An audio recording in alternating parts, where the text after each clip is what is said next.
You're listening to episode 40 of the Let's Go Comic Book Show. Today on the show, we are talking about Batman voices, Jodie Foster and all of her comic book movie issues, and we're going to be reviewing amazing comics like X-Men Grand Design 1 and Doomsday Clock number 2. All this and more on the Let's Go Comic Show, episode number 40.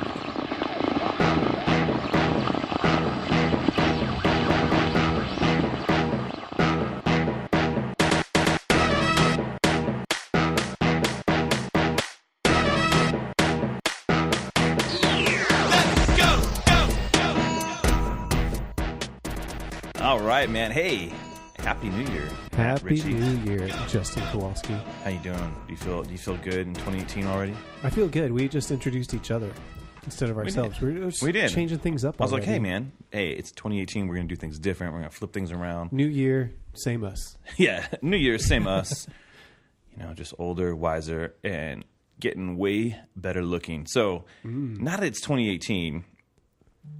We're going to just jump right into the show right here. But first, we got to talk about our ratings. Matt Ritchie, we haven't done a ratings breakdown in a couple weeks. Yeah, it's been a little while. Let's make it happen. And today, we're going to break down our ratings. We gave it a rest. It's Christmas. We did.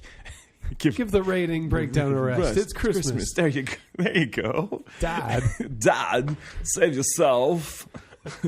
Chip, I'm going to save this. Let's do the whole episode with that Christopher Walken impressions. Stupid corn dog. Stupid corn dog. Still, the best thing ever. Still, I went back and read Batman 38, and she's eating the corn dog. And I'm laughing so hard, dude. That was Batman 37, right? Was it? Okay, sorry, not 38. 37. 38. 38 would have been a weird one if they had a corn dog, like randomly. This kid's like, just not like even in murdering context. people. It's just like in between some of the He's like, animals. I'll show you, Bruce Wayne.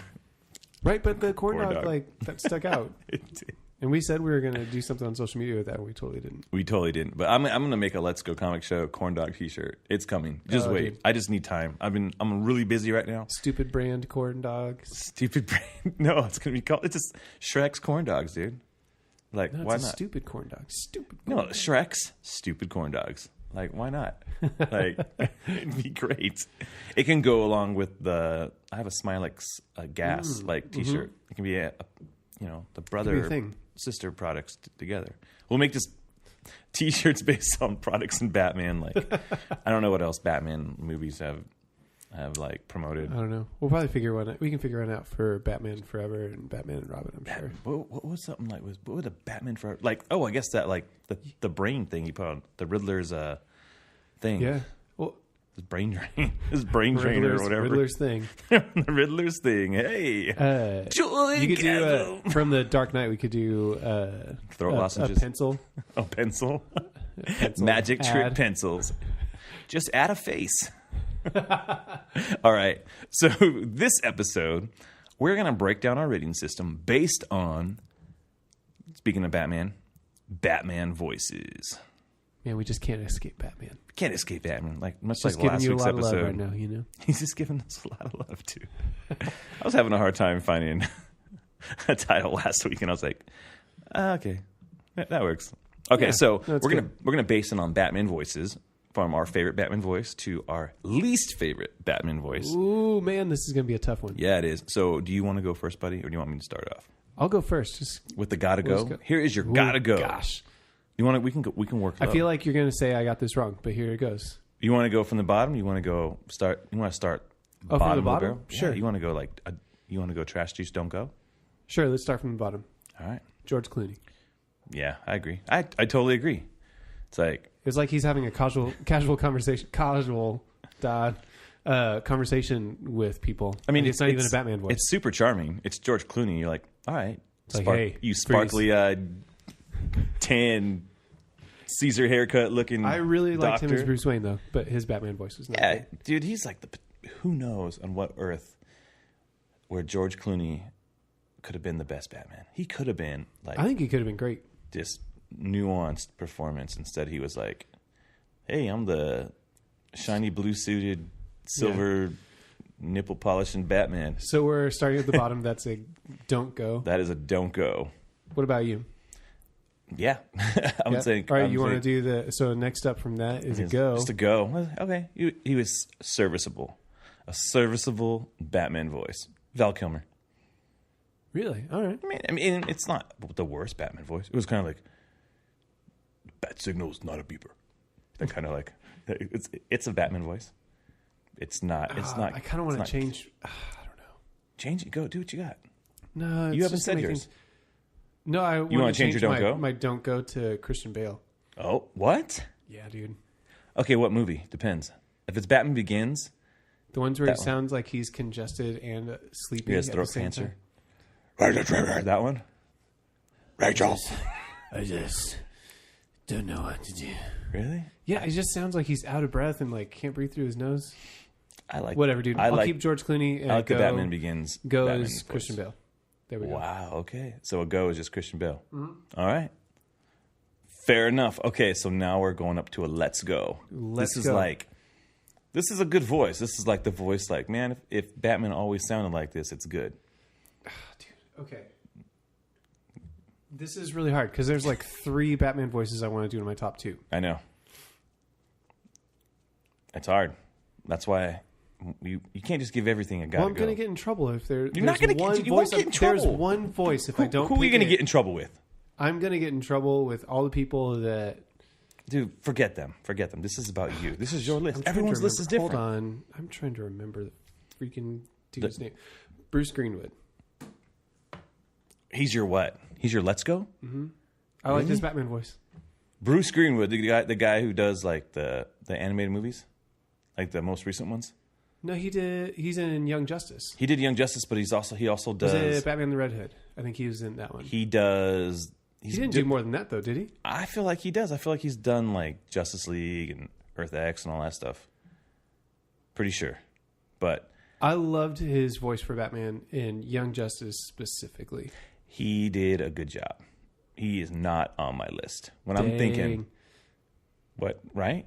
What else has he done? Hasn't he done some of the animated movies besides Young Justice? No, it's possible. I thought he did like Justice League Doom and stuff like that. So hold on. Maybe we make an adjustment right now. I haven't. For the first time ever in Let's Go Comic Show history, we're going to kill the list and we're going to make a qualifier. Non-animated voices. You can't pick an animated voice. You got to only pick live action. Okay? All right. So there we go. We're not going to strike this from the episode. This is live. We're going to do it live. All right. So let's back up a little bit. Pull yourself back. So your let's go cannot be Bruce Greenwood. Who is it? Dang. Okay. Who is it? So my let's go then would probably be. Why is it so hard? Dude, it's tough. Why is it so hard? Well, especially now that it's changed to live action like that, it really changes it up. Yeah. Dude, I like Adam West. You like Adam West? He's a let's go for you? Mm-hmm. Hey, Matt Ritchie. He just goes low. It's like he's happy. He's a happy dude. Batman. Not many of the live action Batman voices have been good. I'm just gonna say it. I feel like you're completely full of crap. What? I'm gonna say no way. Come on, man. Okay. When compared to the animated ones, the animated ones have been fantastic. My let's go is. I wish I could say Christian Bale, just because I like Batman Begins voice, but Dark Knight and Dark Knight Rises just every time that stuff just didn't work for me. So yeah, I'm gonna say Affleck. I love his Batman voice. Sounds good. It has that voice modulator on it. Sounds good. It's a good Batman voice. That makes the most sense to me, and that's why I was gonna say that's my gotta go. Yeah. Oh, that's your gotta go for live action. Yeah. Okay. Fair enough. My gotta go is the man who defined the Batman voice, Michael Adam West. Flippin' Keaton. Come on, dude. Like, it's good. I'm Batman. He's the first one to go that low octave. That whisper. That gravelly, like, hey, we'll see. I like that part in Batman Returns. Oh, that's true. Where Gordon's just like, you saved the day, Batman. He's all, yeah, dude. I botched this list, everybody. I was not prepared. You didn't botch the list. I did. Okay, so Michael Keaton should have been Let's Go, not Adam West. And so now, like, people are going to be so confused about our rating They're just going to be like, okay, you have a different voice for Batman, and that's okay. When you read Batman comics, you hear Adam West. No, I think the voice modulator makes the most sense. Fiend. I like the voice modulator sound because I feel like that makes the most sense for what Batman would do. For him to always remember to change his voice and to make that consistent all the time, like that's just no. Okay, so let's jump into. We're gonna do 2. So now we're doing a second one. Yeah, just so you can feel that you can get. Because it's hard. It's 2 completely different categories. It's 2 completely different categories. We weren't even planning on doing 2 categories. It's but here we go. Unprecedented, and we're gonna do it here live for 2018. We're gonna hit it with a bang, dude. Not just 2 Batman voices, but 2 Batman voices. But 2. All right. So since you want to start from the top this time? No. Let's start from the bottom. I like working your way up because it's like, all right, you groans. I feel like from now on, we're working from the bottom up. Number 1, worst Batman voice. The don't go. The never go. Oh, wow. Okay. I'm curious to hear it. Mine is Olan Soul, the guy who did Batman's voice on the Super Friends. He just sounds like someone's grandpa. Hey, he just... See, I don't feel that strongly about any of the animated voices that I can remember, and so I just had to pick one. I would say my least favorite out of the ones I remember hearing would be Ben McKenzie in Year One. Yeah, it was a weird choice. Not because it was bad, but because, like, compared to the other ones, it just wasn't nearly as good. It didn't stand out. I think it was serviceable, but that Olan Soul, man, just watch those cartoons and you're just like... it's weird. He doesn't sound like the Dark Avenger of the Night. He just sounds like a guy who's going to buy you a hot dog at the circus or something. And then your parents... Kind of like Aquaman from Brave and the Bold was Batman. What? In the Super Friends. It's like that same kind of like, hey. Really? Old chum? Yeah, it is. All right, I feel like Aquaman is just full of bravado and let's go fight together. And it just seems like a mead. Similar kind of thing to me, dude. Okay. Fair enough. So then above that is our go. Just a regular guy. Regular guy who's going to be Batman. And I feel like this is almost shortchanging. I wish that it was like I wish I can share the let's go. And for me, I'm going to do it. There is no go. Oh, what? There's Just no. two let's There's goes? no. Okay, actually, fine. We'll give a go. You know who I'll say? I'll say your. What's the guy who does it? Bruce Greenwood. Bruce Greenwood. He's good. He's a go. He's serviceable as Batman, but he doesn't knock my socks off. He doesn't make me feel like, oh, dude, you keep voicing him. You know, he's serviceable and he does a good job. All right. So if you're going to change your mind on that, I'm going to do two let's goes. Oh, dang! And it's going to be. I'm doing two let's goes as well. Will Arnett and Kevin Conroy. Oh, okay. I'm going to say Will Arnett from Lego Batman and Lego Batman movie. I just love his Batman voice. It's a good. He's a good Batman really voice. Good Batman voice. Yeah, like he has provided my family with hours of fun with his voice. True. Lego Batman does not leave my house. First try. Yeah. There's so many Lego Batmans in my house. So many. There's like every Lego set comes with a freaking black Lego Batman. My second is Diedrich Bader. I love his Batman voice and the hammers of justice. Like he's the way he's great. It's distinguished and it doesn't sound like anybody else and it's still Batman. Yeah, so. I think for me it stands out above the rest because it has this level of campiness to it, but that it doesn't feel goofy. Yeah, it doesn't feel goofy. It's like it takes itself serious even in the most bizarre, like weird, like situation. So that's why he's my gotta go. Oh, he's your gotta go. Dang, good job, buddy. My gotta go is Kevin Conroy because he has just been a classic. That makes sense. And here's the thing: he works on video games. He works in the TV. I mean, on the animated series. Yeah.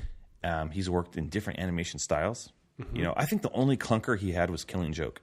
I felt like he was bored and he phoned that one in. But even when he does garbage, like the Harley Quinn thing, he's good. I'm so that thing was trash juice. It was bad. But even when he does stuff that's mediocre, it's still, man, that's the voice of Batman for me. And so there you go. All right, you guys. Here you go. Moving on. But you know what? We had to give you that. X gonna give it to you, right?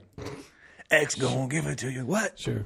Had to move on from his version of Rudolph the Red-Nosed Reindeer. So X gonna give it. That was just gold. All right, so let's get into some news, man. This is the Let's Go Comic Show, where we're going to talk about comic books, comic book movies, comic book TV shows, everything in the world of comics. We're going to talk about news and reviews.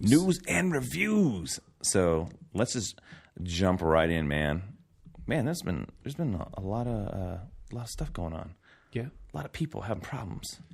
People having issues. People having issues. So I feel like we come back around to this every once in a while. There's just this cycle of quote unquote serious actors and filmmakers that want to take shots at superhero films. Why are you taking shots, Jodie Foster? Shots. So Jodie Foster. Yep, she's grumpy. Known for this last week, going to say this, that because of movies of the Marvel and DC variety, she's saying they... Did she say Marvel and DC? No, she didn't say, but because of these types of movies. Gotcha. Going to the movies has become like a theme park. Mm-hmm. Yeah, no one wants to have fun. Yeah, right. People like going to theme parks, I thought. Yeah, right. Studios making bad content in order to appeal to the masses and shareholders is like fracking. Fracker. So, you know what fracking is, yeah? Mm-hmm. Like...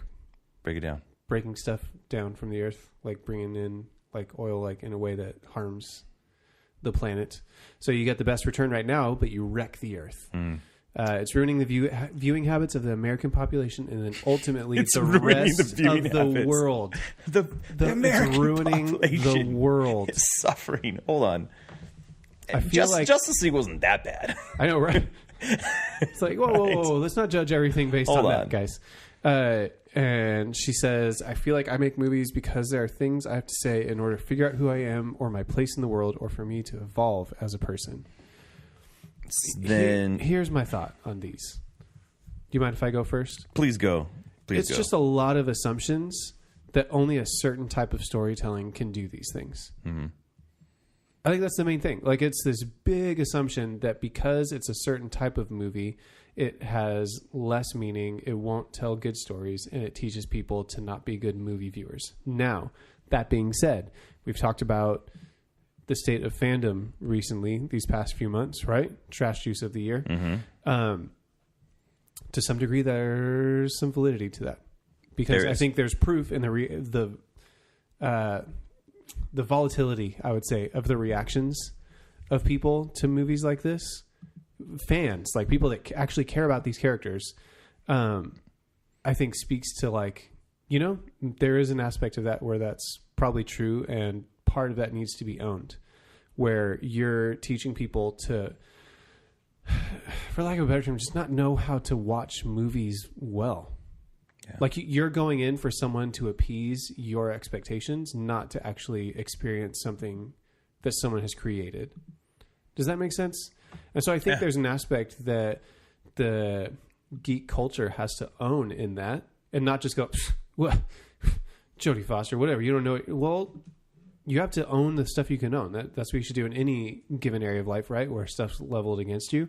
And in this way, I think it's saying, like, hey, like, take a look at, like, making sure that it doesn't become run of the mill, and it doesn't become just the thrill factor. It doesn't become the easy joke. It doesn't become the cheap shot. Do you know what I mean? Like, yeah, I think there's validity in saying, like, hey, don't become that.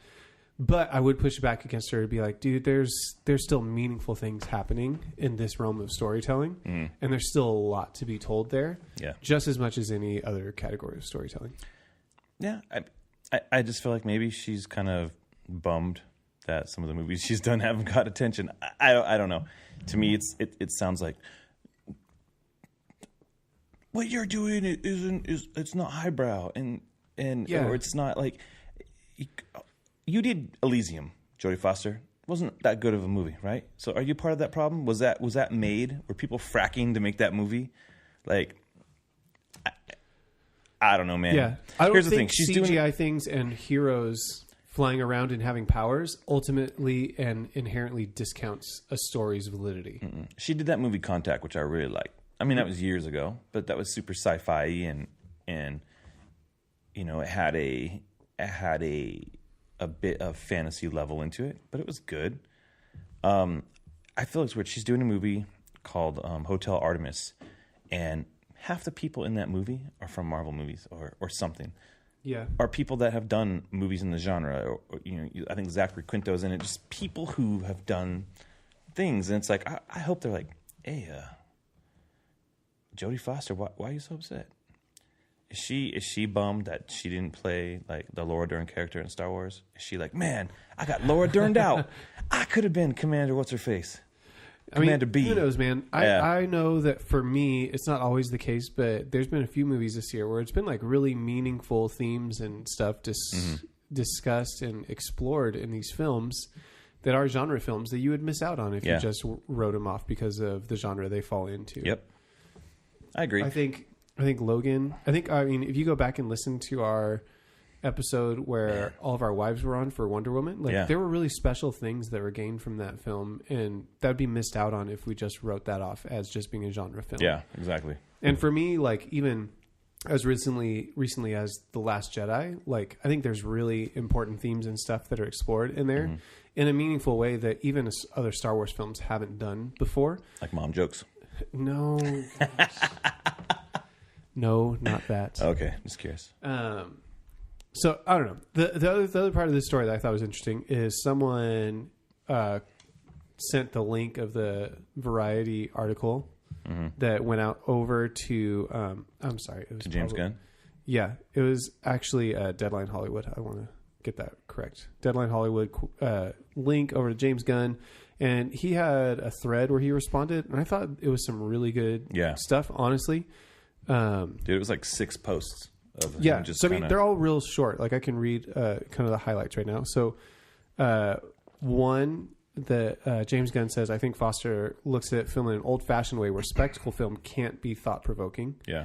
It's often true, but not always. See, he like validates, right? Yeah. It says like, and it's not, her belief system is pretty common. It isn't totally without basis. I say not without basis because most studio franchise films are somewhat soulless, and that is a real danger to the future of movies. But there are also quite a few exceptions. For cinema to survive, I believe spectacle films need to have a vision and heart they traditionally haven't. Sidebar for me, this isn't James Gunn saying it, but I think for me, something like The Last Jedi would fall into that. So James Gunn says, and some of us are doing our best to move in that direction. Creating spectacle films that are innovative, humane, and thoughtful is what excites me about this job. But to be fair, at least from Foster's quotes, she seems to see filmmaking as something that's primarily about her own personal growth. For me, that may be part of why I do this, but spending many millions of dollars on a film has to be about more than that. It's communication, so my experience is merely one spoke on that wheel. But I respect Foster and her talent and what she's done for films, and I appreciate her different way of looking at Hollywood's landscape. Can I just say, like, the way he starts and ends this, can we just all do that a little more? You start with saying, hey, there's validity to what you said. Yeah. Here are my thoughts on it. But at the end of the day, man, I respect you and you have your opinion, and I think it's important for us to have a multitude of opinions on these things. No, I agree. There's a part of me that's like, James Gunn's like, please don't be talking about Volume 2. Please don't be talking about Volume 2. Jodie Foster, please don't be talking about Volume 2. I mean, watch her be in Guardians of the Galaxy Volume 3. Wouldn't that be? I doubt it. Not even funny, but it would be like, hey, you know, like there's room for you, Jodie Foster. Yeah, and we want you. Like, don't make statements like that. I think it's kind of an ignorant statement to make. Yeah, it just doesn't need to be us versus them. Like whenever we make that into that, I don't think that's pretty much never helpful. Yeah, in any realm, because no one. I mean, I guess there might be people that are against, but we don't have to. Be against. Just be like, okay, you know, hey, maybe it's not for you, Jodie Foster. Maybe it's not for you. That's always more helpful conversation to have. I'm not into that. Okay, cool. Something's ruining the planet. Yeah. This is literally ruining the whole world. We don't know, dude. Like years from now, scientists can go. Be like, oh, Justice League ruined the planet. What happened when that Inhumans TV show actually deteriorated the atmosphere? I would agree with that. I would agree that Inhumans ruined the planet. Oh man, I'm just kidding, and I don't think Justice League ruined the planet. It was just an okay movie. But Inhumans is a terrible show. Come on now, everybody. Okay. So I think for the sake of time, because we doubled up on our rating system breakdown, let's just talk about some comics, man. Let's get to the meat of these things. News and reviews. Ooh, okay. So about 2 weeks ago, X-Men Grand Design came out, and I'm picking up issue 2 right, for some reason. But issue 2 came out today. issue 1 came out about 2 weeks ago, was it? 2 weeks ago.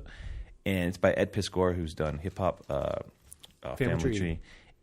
Fantagraphics put those out. And I know we talked about it a little bit last week because I put it on one of my lists of like just best books just because it was so freaking good. What I loved about, let me just say something about Free Comic Book Day really quick. Free Comic Book Day is how I got into these hip hop, Family Tree books by Ed Piskor. The Fantagraphics put one out, and they basically put out a big, thick issue. It was kind of a compilation of certain parts, and I was like, "What the heck is this?" Because I like hip hop. I'm not like a hip hop guy, where I've got everything, but it's just part of our culture, and I grew up on a lot of it. I want to know more about Run DMC, and he's drawn little freaking Daryl reading comic books in his room, and so he's adding all these little flavors in there. And so this X-Men Grand Design, Matt Ritchie, I've said this to you, I'm not a huge X-Men guy, and I think I said it on the last show. I've always been more of a X-Men guy than you. I like the X-Men as a concept and as a team. I'm gonna go watch the X-Men movies and whatever, right? And I like them. I mean, I have a Wolverine skateboard. There you go. But I'm not a diehard, and I have been lost in X-Men comics. This thing, it's beautifully drawn. It's weird. Maybe it's not beautiful. It's quirky and weird.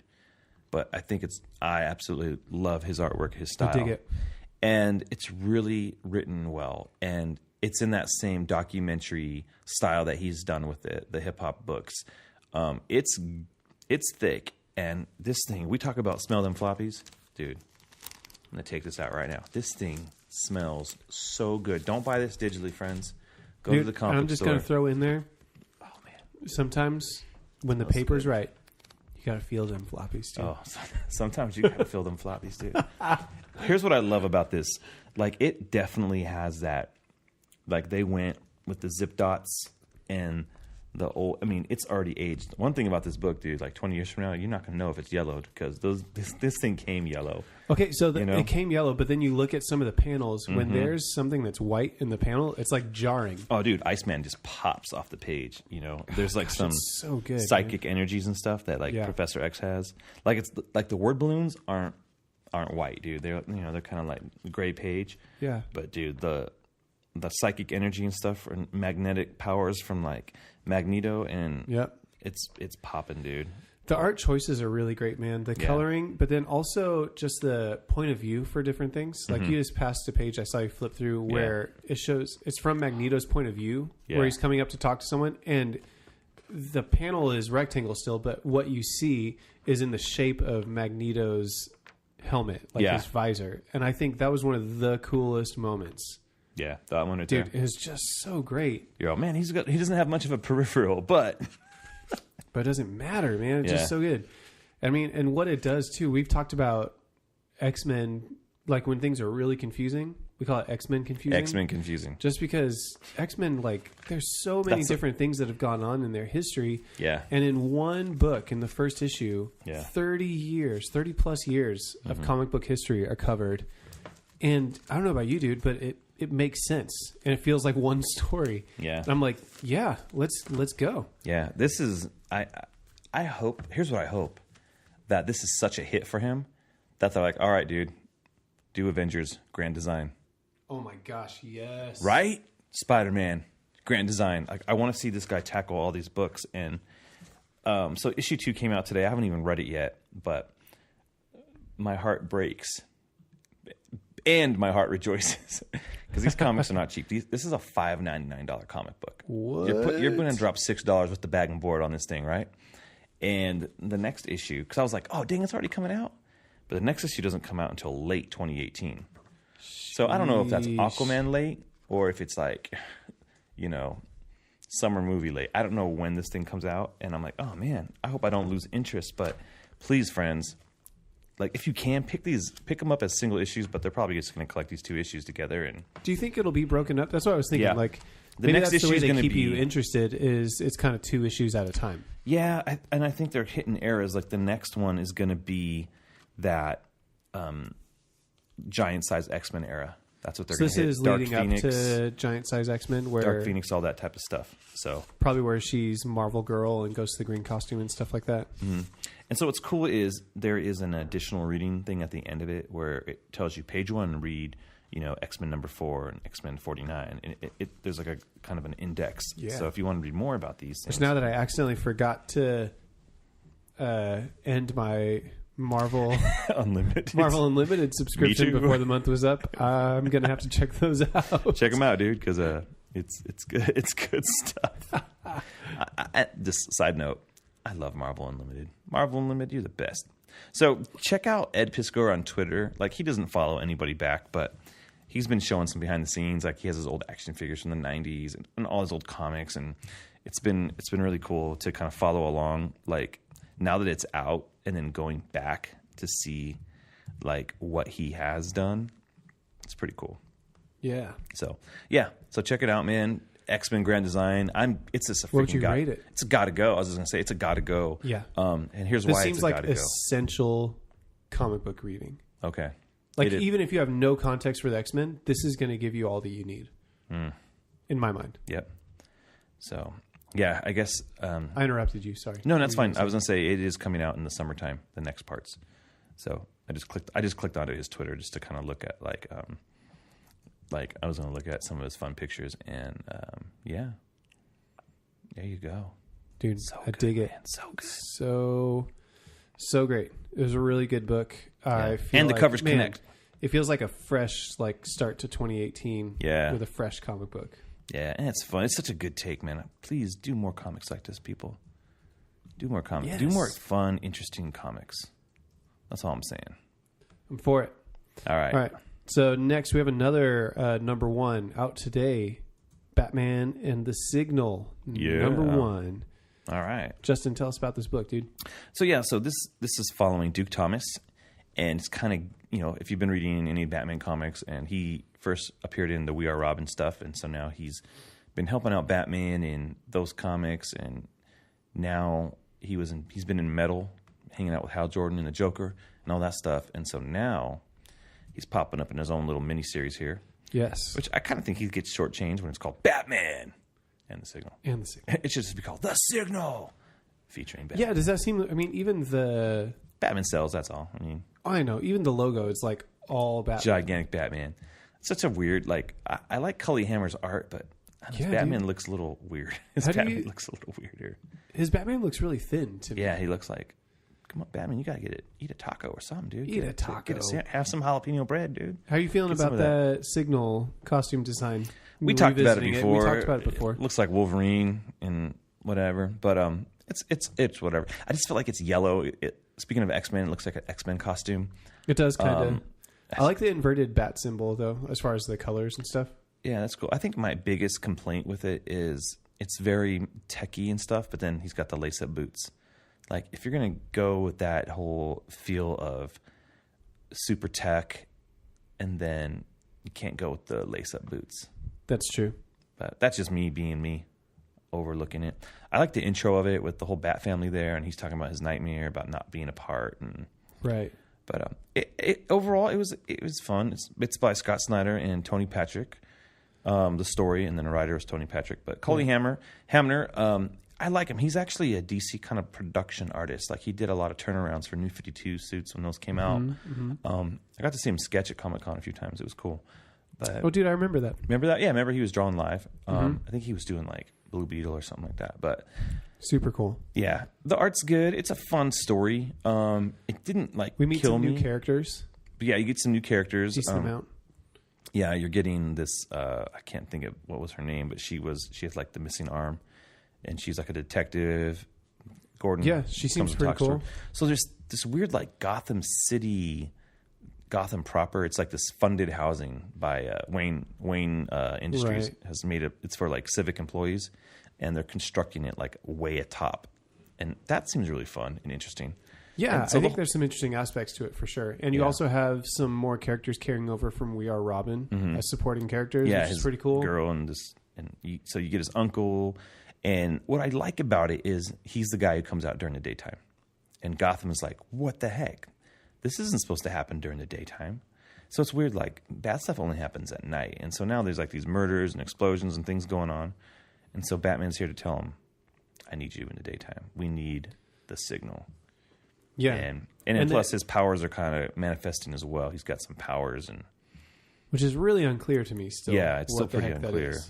So we'll find out what happens. But overall, I'm giving the book a go. It didn't, like, light my world on fire, but I'm curious about it. Yeah, because I like him.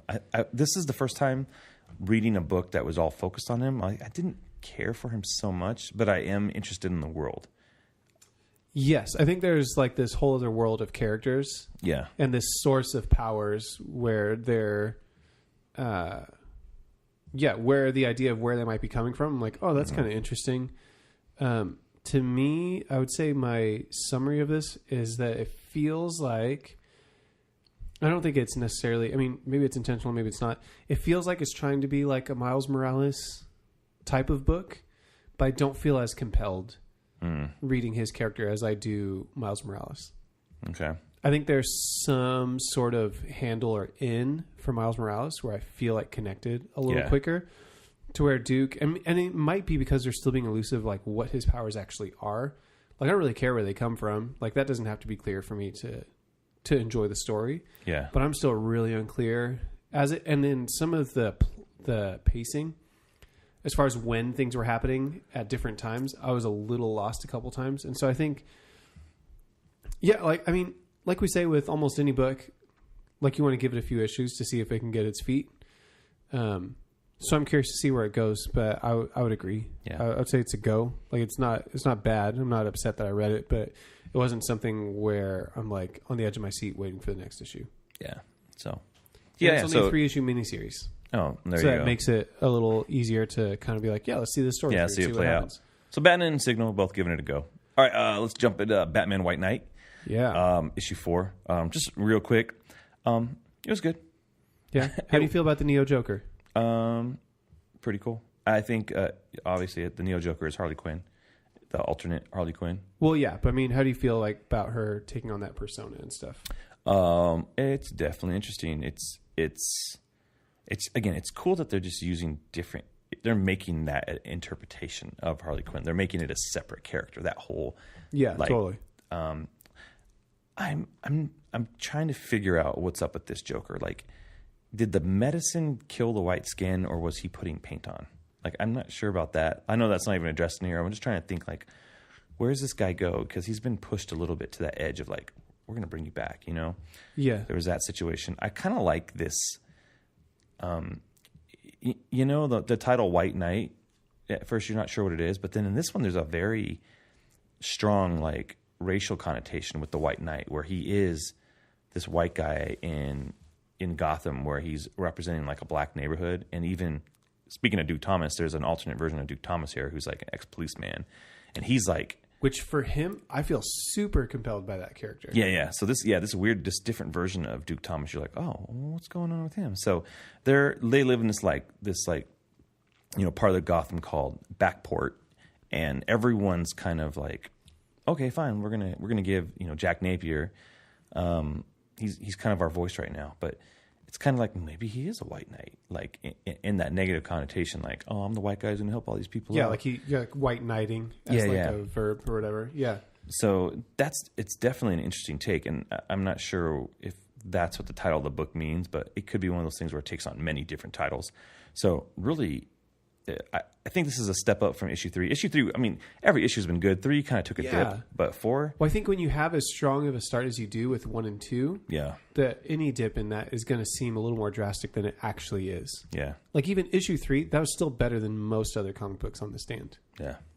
Yeah. Even if it was a slight dip in that story. And I don't even think it was a dip in quality. It was a dip probably in like intensity. Yeah. And to where like he can't keep up that breakneck pace the entire time. Yeah. You know what I mean? Like you got to find some time to dip down in that for 8 issues. So now we're at the halfway mark.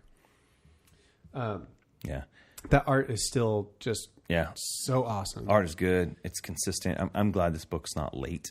Something like this can be a late book, and you're like, oh man, when it's late, you lose interest, you know. But it's cool. Joker's trying to team up with Gordon. They want to create the Gotham Terror Oppression Unit, the GTO. Yeah.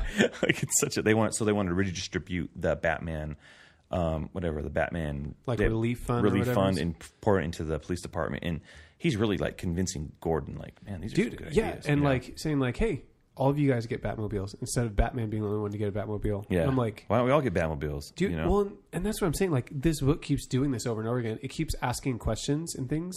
Yeah. Where you're like, yeah, why don't they do that? Yep. I'm like, dude, way to go. Like you've got me going along. Yeah. To where I still don't know what the end game is of this halfway through, but I'm 100% in. Yeah, me too. It's definitely good. I love this. I love this shot of like Neo Joker showing up, and you have like something about Penguin floating down from the sky made me laugh. Yeah. He's just kind of. I still really love the design of Bane for this one. Yeah, it's cool. That all the character designs are really good. Yep, Nightwing and his leather motorcycle jacket is still like just looks great. Gosh, yeah. It's just I keep coming back to it because it was last week it came out or today. I keep forgetting. Today. Yeah. Gosh. So just in the same day, I just find myself, I keep wanting to look at it. Yeah. Over and over again. Like there's just so many, like the way that the different scenes are framed, you know what I mean? The different shots and stuff. Like the stuff with Bane reminds me of that Batman the Animated Series episode Over the Edge where he throws the the bat signal, rolls it off, and it almost hits Gordon. The one where Barbara Gordon dies, it's kind of reminiscent. Oh, yeah? I don't know if it's a callback or just me going, oh, there's Bane throwing bat symbols. So... But Gordon and Batman are pissed. And any other stuff you want to point out from this issue? It's interesting. Like Harley's going into her original costume for a little bit there. There's some. I don't like Croc's design. That's one thing I'm not a fan of in this book. But yeah, it's good. The story's going, and Bruce is kind of. Not Bruce, but sorry, like Dick and Barbara are now kind of like, checking out the Jack Napier, his presentations to them, the police department. They're trying to retrofit these cars and make them like Batmobile like cars, and so he's trying to entice them. You guys get cars too. You get a car. We all get cars. You get a car. You get a car. You get a Batmobile. Gotham City's Oprah. Yeah, he really is. He's Gopra. He's Jokra. I don't know who he is. Joker, and so sounds like She-Ra. Yeah, Mum-Ra. So a little bit of flashbacks with Harley and stuff. Anyways, the thing that's interesting is you get that big reveal at the end that the Freeze were Nazis, like Mr. Freeze's family's Nazis, and they had a connection to the Waynes. Bum, dude. Bum. It's like everything. Okay, I can see a parallel. So more of that White Knight stuff. So we're gonna talk about. Dark Knight's Metal a little bit, and it kind of ties in for me. Yeah, because I feel like they're doing the same kind of thing at the end of each issue, and it's kind of like oh crap, like something goes wrong even more at the end of each issue. Yeah, but there's something about this one that feels like really genuine, to where like no, like your heart Knight. Like sinks. Yeah, at the end of White Knight when you see that stuff where it's marked as like Thomas and Martha Wayne as part of that, and you're like, oh no. It's like you're hoping it's like they're like, this is bad on the next issue. Like, you should not be a Nazi. Well, it just seems to keep getting more ammunition for Jack Napier to throw Batman into the bus. So what would you rate this guy? This one is a let's go. Yep. Yeah, it's definitely a let's go. You should be reading this book. It's especially if you're a Batman fan. And it's totally different and it totally messes with the timeline. But remember, it's not it's its own thing. It's not. Yeah, it's its own thing. It's not the Batman from the comics on the general timeline. It's not that story. So go into it with an open mind. It's true. And go into it just kind of like wait for the story to play out because I think you are going to enjoy it. So definitely, I'm going to pick this up and trade because it's one of those things you're going to want to sit down and go, read this. Or maybe give this to someone, hey, you know what? Read this weird Batman story. You might dig it. And they might go, what the heck? I don't understand this. And you'll be like, well, comics. Go read Ed Piskor's X-Men Grand Design too. Because that's good. So comics are just good, man. 2018 right now. Like when we go back and look in January of 2018, when we're in 2019, we're going to go, comics are really good, man. What happened? What happened? Why is everything terrible right now? What's up with this Mr. Miracle book? Issue 13, so terrible. What happened? And we're like, just kidding. It was over at 12, and it was brilliant. So, all right, so Dark Knight's Metal 4. You go, man, because... Really? Yeah. You feeling that that strongly about it, huh? It's not like I think I'm bored and I'm tired. Really? Yeah. Like you were bored and tired while you were reading this, like coming into it, or this issue made you bored and tired? Like there was... Because one of those would be a little more surprising than the other. It was hard for me to get through it. Okay. And I'm kind of like... Do you think it was because of the way it was framed, like the narrative? Because you have Dream narrating. I kind of like that. I like the intro. I like the Dream narration, and I like the cave drawings and stuff like that. I think I'm more into Doomsday Clock, and I'm more into White Knight. I think those stories are better. Interesting, yeah. Not that this is a bad story, but it's not... I don't know if I would call them better. I think they're just different. There's something about it I'm not connecting to. And I really love crazy, like, heavy metal, freaking dinosaurs, robots, time travel. Is this missing, like, the weight and the gravitas of the other ones? Is that what it is to you? No, I think it's just not finished yet. Like, maybe... Well, neither are the other ones, though. No, and that's what I mean. Like we're only 2 issues into Doomsday Clock. I know, and I'm like, oh, man, what's next? Like, I'm chomping at the bit. On this one, I wish it would have finished first. Because now I'm like, well, this is something else that's new that it's catching my interest more. Okay. Does that make sense? Because there's multiple series kind of doing the same kind of thing at the same time. That's I'm like, well, where's my attention? Not necessarily that the quality of it... Where's my attention is what I'm asking. Oh, okay. And it's hard for me to focus. Even when Batman has a kryptonite glove called 5-Finger Death Punch, like that would tickle your fancy, I would imagine. I'm not saying I don't like stuff in it. I just I wish it was done. Maybe when it's all finished and we have a couple more issues left, and I couldn't get Hawkman Reborn. My fault. Dude. My fault. Matt thought I had it and I didn't have it. I thought you had it. I thought you had it. I didn't have it. You were the chosen one. I was the chosen one. So here's what I liked about this. Mm-hmm. It finally started giving us some answers and explanations. And I thought it was in a super creative way. Okay. That's what I think. And I like the idea. And here's the thing that Scott Snyder does. Mm-hmm. I think is Scott Snyder, I would say Jeff Johns, probably some other people that I can't think of at the moment. But I think they do this thing where they're able to synthesize a bunch of different things over the course of however much history, and then make it make sense for the story they're telling. To be like, here's how this all still fits together, and I'm not actually changing all of it. Okay. Does that make sense? Yeah. And so the story of the creation of the multiverse, where you have antimatter and matter, and each of those had a monitor. So I'm like, okay, the monitor and anti-monitor, right? Yeah. Matt Ritchie looks like he's preaching right now. He's holding this book in his hand. I'm actually standing at a podium. His hands are like in the air. But then you have, I think then you add like, so we all so it connects you, right? To the history that we all know. But then you're like, okay, but then we have the World Forge. And so this is where universes made from hopes and fears of all living beings, and the most stable rise up to the orrery, which that's referred to in Grant Morrison's Multiversity.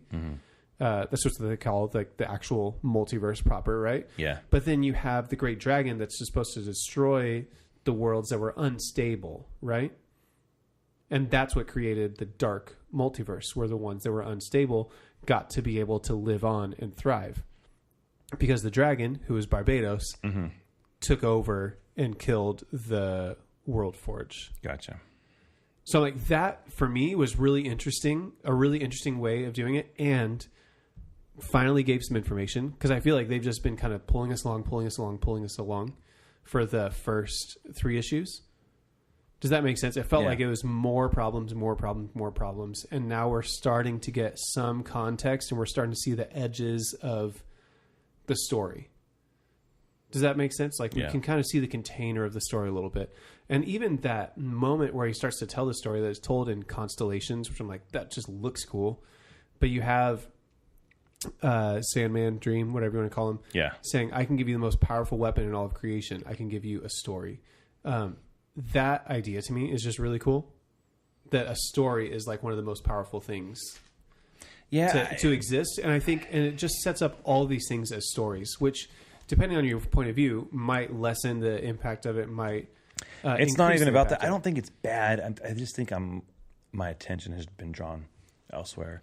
And and I like it. I mean, I like the freaking 5-finger death punch glove. Like it has all the different kryptonite stones in it. And the fact that it's called 5-Finger Death Punch. I think that's the name of a band. It is. Yeah. So I'm just saying, like the metal references just keep on coming. At least it wasn't called the Skid Row or something right. like that. Kendra turning into Lady Blackhawk was kind of crazy. Yeah. I thought that was kind of cool. Yeah. No? I don't care so much for that part. All right. But Black Adam revealing that him and Vandal Savage made a deal with Barbados. Yeah. That's cool. That's pretty cool because it pushes Black Adam out of the anti-hero category for a minute. Yeah. I like the stuff with Aquaman and like Deathstroke, even though it's kind of weird, like Deathstroke's underwater hanging out with Aquaman. Yeah. But I like all these pairings are kind of weird. I like the fish talking. It's like my liege. And I really actually liked the Hawkman stuff too, where I didn't read The Death of Hawkman. I guess that's where probably this character came from. Onimar Sin ruling over Thanagar. But you have Starro back in the mix. I'm like, that's kind of cool. Yeah. And so you just have these things. Again, it's kind of like what I was alluding to when we were talking about White Knight. You have each issue, it just seems like, and now things get worse. Yeah. And I think like at a point, it starts to feel like Meet the Parents, where you're like, gosh, how much more can this guy endure? Like, does it have to keep getting worse? Like, yeah. Meet the Parents. So that's what it feels like. But dude, how did you feel about going up in flames? The last page reveal with Hawkman? Yes. I kind of expected it. I thought it was so cool.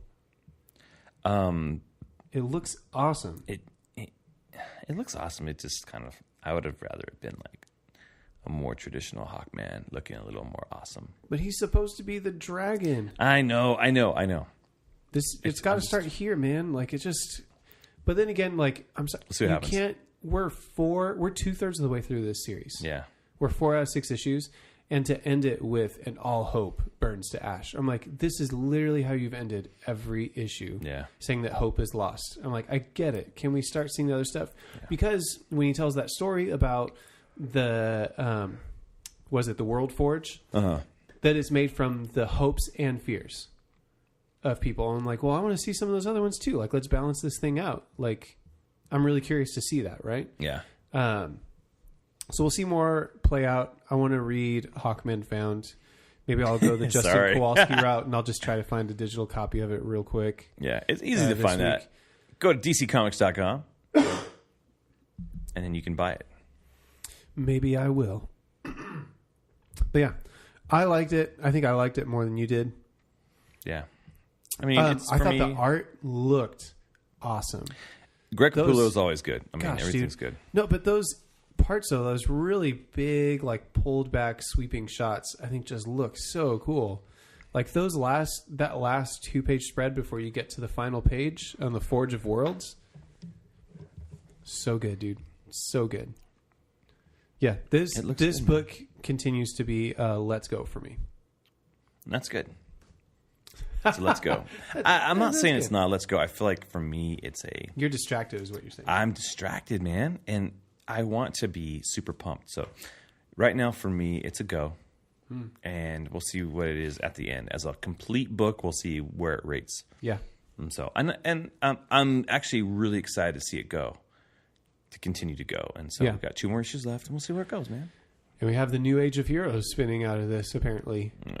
I have no idea how that actually spins out of this because I haven't seen any of that. And that's where I'm kind of like, oh man, I hope issue 6 isn't like a commercial for these new heroes. That would really bum me out. Like the only way to save like this metal, this new like universe is the heroes from the anti-multiverse. Like they're the ones that save the day. Because you kind of see, there's Mr. Terrific there, and he's got a red T on his face. He's looking different. Like, is it going to be like these heroes save the day? And so that's going to be like, man, did you just do this to like start a whole other thing that I don't care about?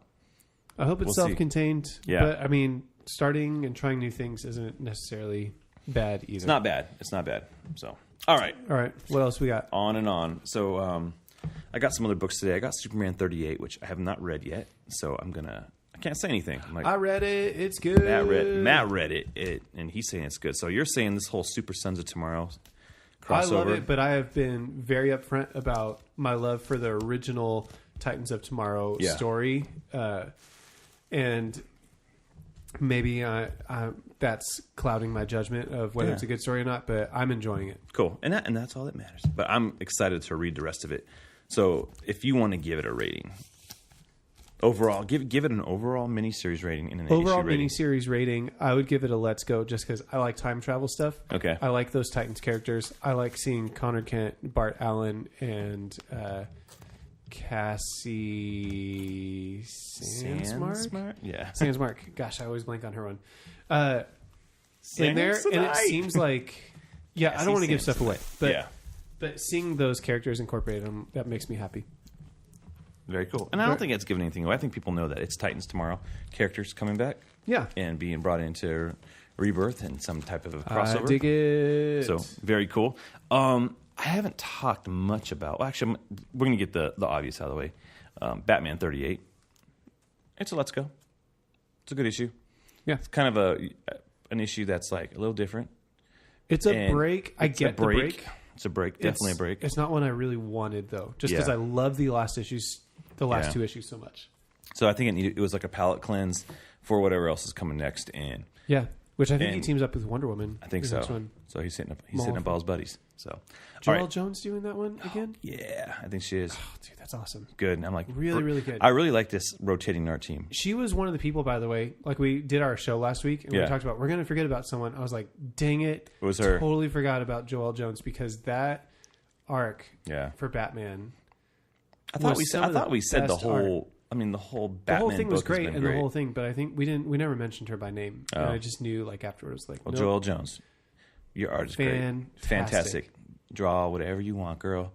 Draw Wonder Woman, Batman, Super Friends, Wonder Twins. Excited for it. Draw Ambush Bug.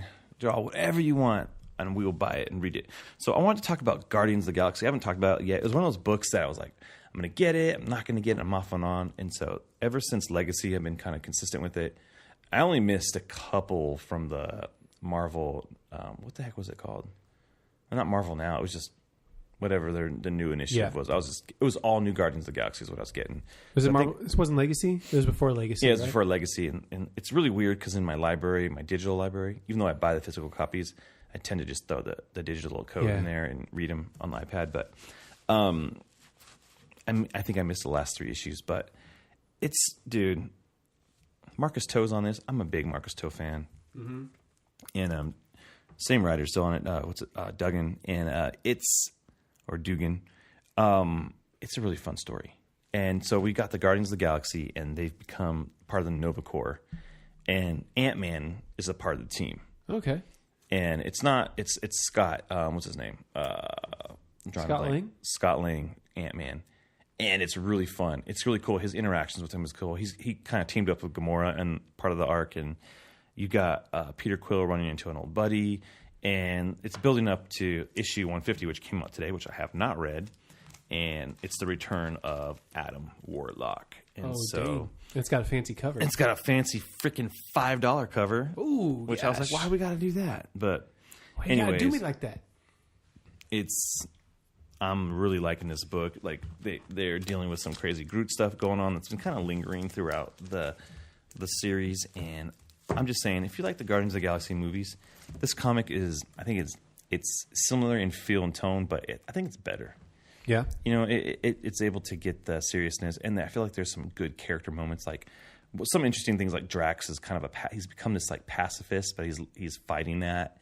And it's interesting to see that he's not trying to kill people, but he's also like moving out of that feeling like, well, maybe I need to at sometimes. And it's been a good book, and I like it, and it hasn't disappointed me yet. It's just been one of those. It's been one of those things like, oh, I'm not going to get it, and then like, oh, I'm gonna buy it because I missed it last week. And you're like, why did I not buy this book? It's fun. It's not like a gotta go, but I feel like it's between a go and a let's go, and I'm really enjoying it. And it's starting to creep back into a let's go. I really like it. I think it's one of those deals like, man, it comes out every other week. Like, give my wallet a little bit of a break, because I would like to use that $1 or $2 or $3 to buy a different book. Like, give me a monthly, because I would like to buy more titles, not more of one title, and that's all I want to say. So, yeah. So it's. I'm just going to say it's a let's go. Check out the all new Guardians of the Galaxy book. Well, now it's just Guardians of the Galaxy. They changed the title. I'm liking it. I know it's Marvel Legacy, so it's at issue 150 right now. So read the last 4 issues. So okay, it's been fun. So I will once I borrow those from you. Yeah, once you borrow them from me. All right, buddy. So let's end it with Doomsday Clock number 2. Yeah, man, that's a freaking cool comic book right there. Metal, how did you feel about the coming out of the first one? I feel like the first one, I don't remember you being super stoked on the first one. Like, well, it was good. It was good. Like, okay. It was just kind of building. It was building up. And I mean, I really like the idea of, oh gosh, what's his name? Mime? Or like, what a cool what a power cool set idea. Like, where he has the invisible weapons. Yeah, I really like it. And he's cool. I'm really digging it. It just feels so normal. It feels like this is Watchmen. And she's kind of like universe. Harley Quinn and the Joker mixed into one person. Yeah, it's definitely it's almost like, oh man, are we writing a character that people are familiar with already? But I think it's good. I think it's supposed to make you feel that way. Mm-hmm. And I think they're probably going to go and run into the Joker at some point, maybe. Yeah, that'd be interesting. From where they're at, they're locked on the owl ship. So it's curious to see where they're going, man. And so I'm really liking where this comic book is going. I'm really interested to see the end. It feels respectful of Watchmen. Yeah. A lot of people have problems with like, oh, why are you bringing Watchmen into the DC universe and all this stuff? And I'm like, if it's good, it's good. And that's where I'm at, man. Like, yeah. And man, Gary Frank. Yeah, he's killing it, dude, on the artwork. There's something, and I said it with issue 1, there's something that reminds me of Dave Gibbons without trying to ape Dave Gibbons. Yeah. Does that make sense? Like, yeah, no, I get what you're saying. Like, I think it has a good classic style to it. And so I like the Bruce Wayne, like looking at the Rorschach test stuff. Like, there's a definite like, oh, this is a thread I haven't heard about.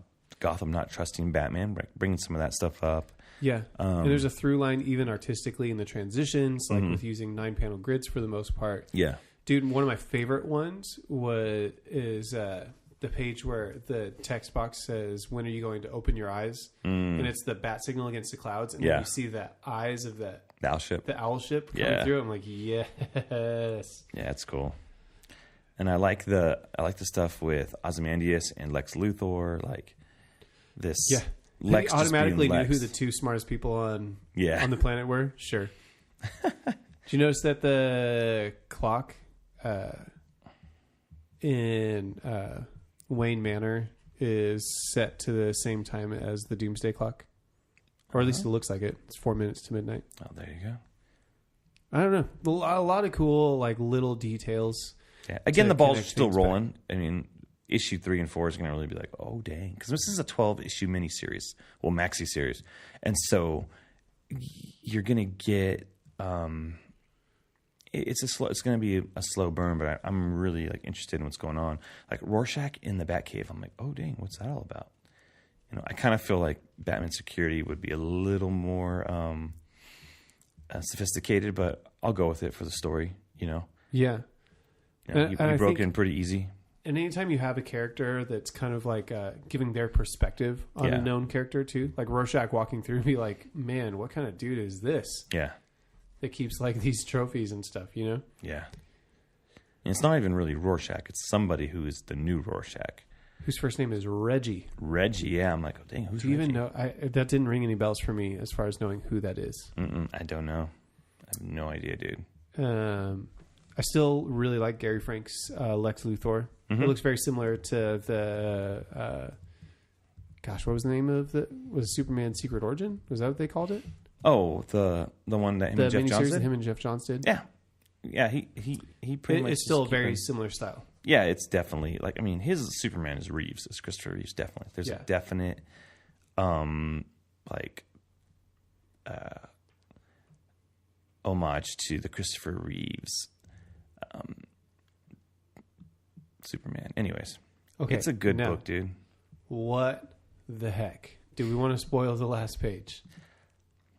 It's, did it come out today? I'm trying to, I don't know. Spoilers. It was last week. It was last week. It was the 27th. Okay. We just say spoiler warning. Okay, guys. We're going to talk about the end of this comic book. Spoilers? It's a fairly big thing.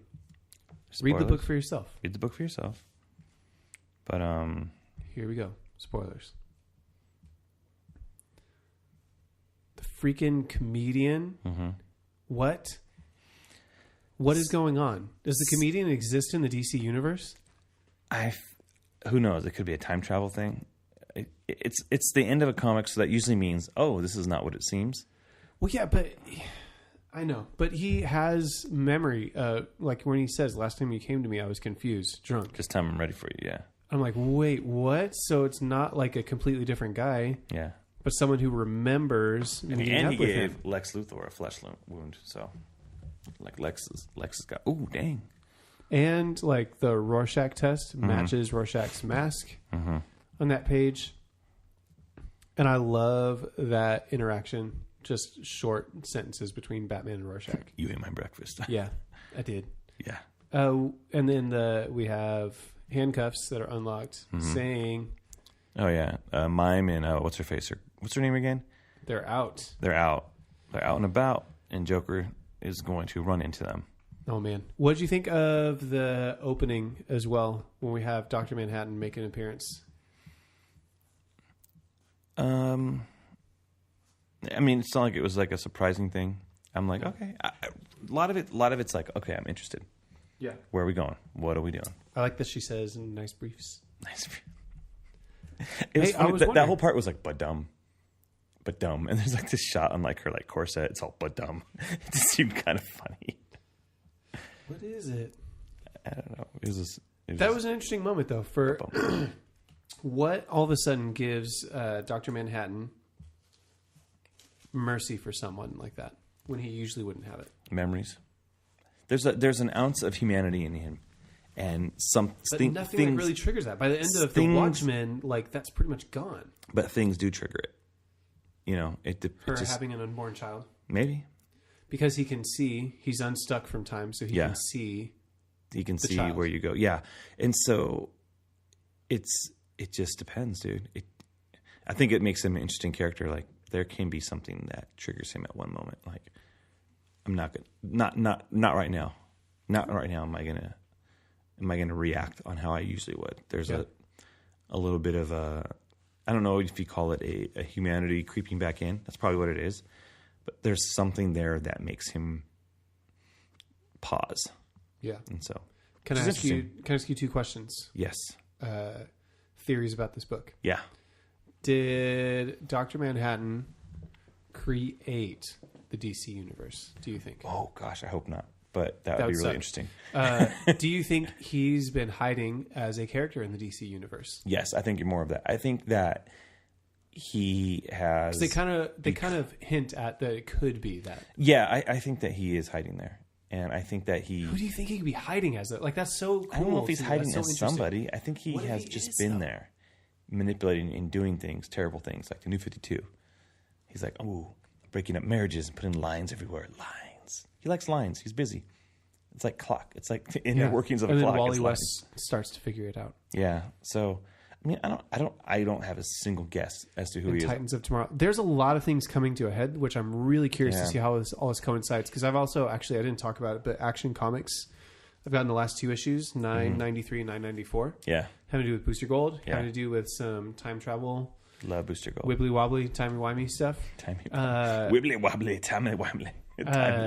Wait, did you say timely-wimely? Timey-wimey. Timey-wimey, okay. It's a Doctor Who reference thing. But that kind of hints that, like, dude, someone's messed with stuff because you have these Titans of Tomorrow, which currently don't exist in Rebirth. Or do they? Or do they? So I had a theory. But you also have, there's that, but then there's also, there's a few books where that's happening, where someone's like, stuff's been messed with. Oh, sorry. So the Titans of Tomorrow one, the Super Sons of Tomorrow, rather, and the Action Comics one, both are like, man, something was changed in time at this moment, and that's kind of messed with things. So that's it. That's what I would say. Okay, so what do you rate this book? Doomsday Clock. Yeah. Number 2. Yeah. Is a let's go. It's a let's go. Okay, that being said, I had a weird thought. What if Super Sons, the book, becomes Super Sons, but it's not Robin anymore? It's freaking John Kent and Connor Kent. I'd be totally up for that, dude. I would buy that. I would buy kids that are Super Sons. They're both super, more super than Damien is. And they're both sons. Oh, but I like Damien. What if Damien's there too? I didn't say I don't like Damien. What if it's like Superboy? There's a really great interaction with Damien and John in today's Superman issue. Cool. I'm gonna freaking check it out. Just read all of those. Plow through these four books. They're a quick read. Because you've been getting the Titans and the Super Sons crossover part of it, right? Yes. Nice. Because I'm interested in the story, but I also wanted Francis Manapul did the covers for the Super Sons issue and the Teen Titans issue. And you're also a huge fan of Justice. Also, huge fan of Justice. So I may or may not have watched Justice League the other day, and it may have been a bootleg from Korea. Oh, Justin. And speaking of... You're not supposed to say stuff. I know, and I did. And I felt shut down. I needed to confess, but here's the thing. Fear not, Warner Brothers. You have my $20 because Justice League is coming out on January, I think, 20th on digital, and I'm going to get it. That's in 2 weeks. That's in 2 weeks. That's crazy. So maybe, who knows? I don't know if it's the Zack Snyder cut, which is not happening, but I do know that maybe it's get a few coming out. more signatures on that. Hey, come on, guys. turn the ship around, see what happens. It's ridiculous. It's stupid. But I'm going to buy it officially. But yeah, for sure. I had to jump on that train. I wanted to watch it again. Is that a bad thing that I wanted to watch it again? It's just a bad thing that you wanted to do it illegally. I did. I feel like I did do something illegal. And I'm confessing not just to you, but to the world. So forgive me, world. Forgive me, Warner Brothers. Forgive me, Jeff Johns. Jeff Johns, if you're out there listening, forgive me of my sins. All right, man. How you doing, Matt? You ready? Yeah. You ready? Are you ready to stop smelling floppies? To wrap this up. Yeah. Ready to stop smelling the floppies and feeling the floppies. Yeah, and just move on. I don't even know what the next. I don't even know. Is. I was pausing. I was like, yes. So, all right. So, Matt, how can people find you on the internet? You can find me on Twitter at Matt Ritchie, MatTrichey. I was hoping you were going to say, like, there's this really cool internet website where you can just find out everything about everybody. Crazy, it's only $20. You can find out everything about me. So you can find me on Twitter at J_Rocka, and you can find the show at Let's Go Comic Show on Twitter and Instagram. You can go to facebook.com/Let'sGoCast, or you can go to our website at www.letsgocast.com, where you can find this show and the Let's Go podcast, where we just put out another episode. So say hey to me and Kelly over there. Hey, happy 2018, everybody. Happy 2018. And our brand new show featuring our friends Eric and Mike. Let's Go presents Start Today. It sounds super self-help, but it's not. It's from a hardcore song from the Gorilla Biscuits. So, nice. Anyways, there you go. So check out that. They're going to be just talking about it's going to be more topical and as they get going. So give them a listen, give them some love, and let them grow with you. Let them be little baby Groots that grow into adult Groots. We are Groot. We are Groot of podcasts. So yeah, we've ended a show twice now with We Are Groot. We are Groot. There you go. Here's what you can do though. It's 2018, and we got some resolutions. We just want to grow. So you can help us by going to iTunes and leaving us a 5-star review with amazing comments, awesome comments. Like pretend you're writing a love letter to your wife, or maybe your husband, or someone that you love, maybe your mom. But then change all the words and the names and say, Let's Go Comic Show, or Justin and Matt. Yeah. That would be amazing. Do that for us. And then if you're feeling like, hey, man, I got some extra Christmas money, I need to buy something, go to our Patreon page. Go to patreon.com, patreon.com/letsgocast, and you can be a Patreon. Give the show. Yeah. And we'll give you a shout-out like Colin Lewis and Rod Merritt. Look at those names. Those names have now went into the internet, into space, and will circulate forever in an endless loop. Anyways, you can join the ranks of them and help us out. So there's different tiers. Like you can give $1, you can give $15, whatever you feel like. Hey, how much does this show mean to you? That would be so helpful to us, so that we can make the show better, do better things. We'd like to do some video stuff, but we need some help. We need you. I'm like Sally Struthers here. Feed the kids. Only 70 cents a day for a stick of gum. There you go. You can make the show better. Anyways, you can do that. I will remember. These dogs are sad. So please do that. And then if you want, go to our website, letsgocast.com/merch and buy some merch. We're adding stuff all the time. Yeah. Spend some of that Christmas dough. Spend that Christmas money. I got some stickers last week that said Let's Go Cast on it. Oh, yeah. I put them on my little bottle. My little hot bottle. What's it called? I don't know. That sounds What is that thing called? The hot bottle. Keeps it hot and cold. That would be a hydro flask. A hydro flask. Yeah, man. Put it on that hydro flask. All right, my name is Justin. I'm Matt. Let's go. Let's go. Let's go.